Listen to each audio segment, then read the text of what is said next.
Hey there, in this video lesson, I'm going to cover the SEO settings for your website in Framer. Let's get started.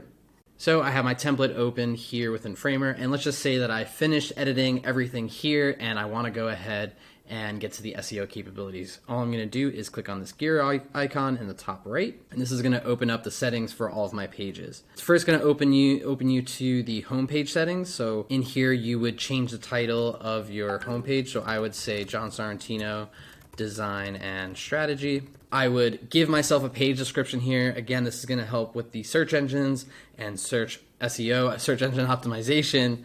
As well, I would upload an image here to have for when sharing on social networks. And I would do this for all of my pages. And when I publish this or share this somewhere on the internet, everything will show up correctly. And that's SEO within Framer. If you have any questions, you can email me or message me on Slack. I hope you found this helpful and have a great day.